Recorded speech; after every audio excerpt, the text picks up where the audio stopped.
दूसरी तरफ दिल्ली के एलजी ने धमकियां मिलने वाले स्कूल्स का भी दौरा किया और वहां के जिम्मेदारों से मुलाकात की। डीएवी स्कूल के प्रिंसिपल ने बताया कि इत्तला मिलते ही हमने सरपरस्तों को इत्तला दे दी थी और हमने तलबा को क्लासेस में जाने से रोक दिया। पुलिस अब भी तलाशी जारी रखे हुए है। इस दौरान इत्तला मिली है कि दिल्ली के स्कूल्स को जो धमकियां ईमेल के जरिए मिली थी उसका आईपी एड्रेस और मकाम ट्रैक किया गया है। बताया जा रहा है कि रशियन डोमेन से ये ईमेल्स भेजे गए। बस ठीक है, जैसे आई एज सुन एज जैसे हमें मिली हमने उसी टाइम एक्शन लिया। As a head of the school पूछ के सारा हमने करा, उनको एसएचओ सर को इंटीमेट किया।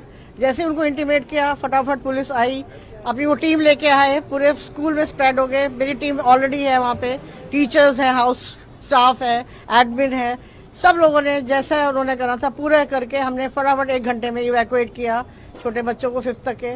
उसके बाद पेरेंट्स को कॉल किया। उसके दौरान डीसीपी सर आए, फायर ब्रिगेड्स आई, साइबर क्राइम्स पुलिस आए, पूरा आई टीम, और फिर एलजी सर आए। पूरा उन्होंने फिजिकली चेक किया है, सारा पूरा स्कूल देखा है उन्होंने।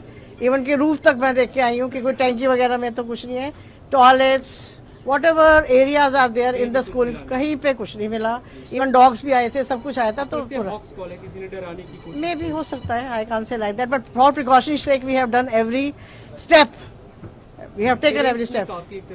नहीं, बट वो पेरेंट्स हमारे बहुत कॉन्फिडेंट है, उनको पता है कि बच्चा सेफली हैंडल किया जाएगा, तो पैनिक का कोई फायदा नहीं है। इस टाइम पैनिक होने का कोई फायदा नहीं है। मेन है कि जो चीज़ है उसका एक्शन लिया जाए।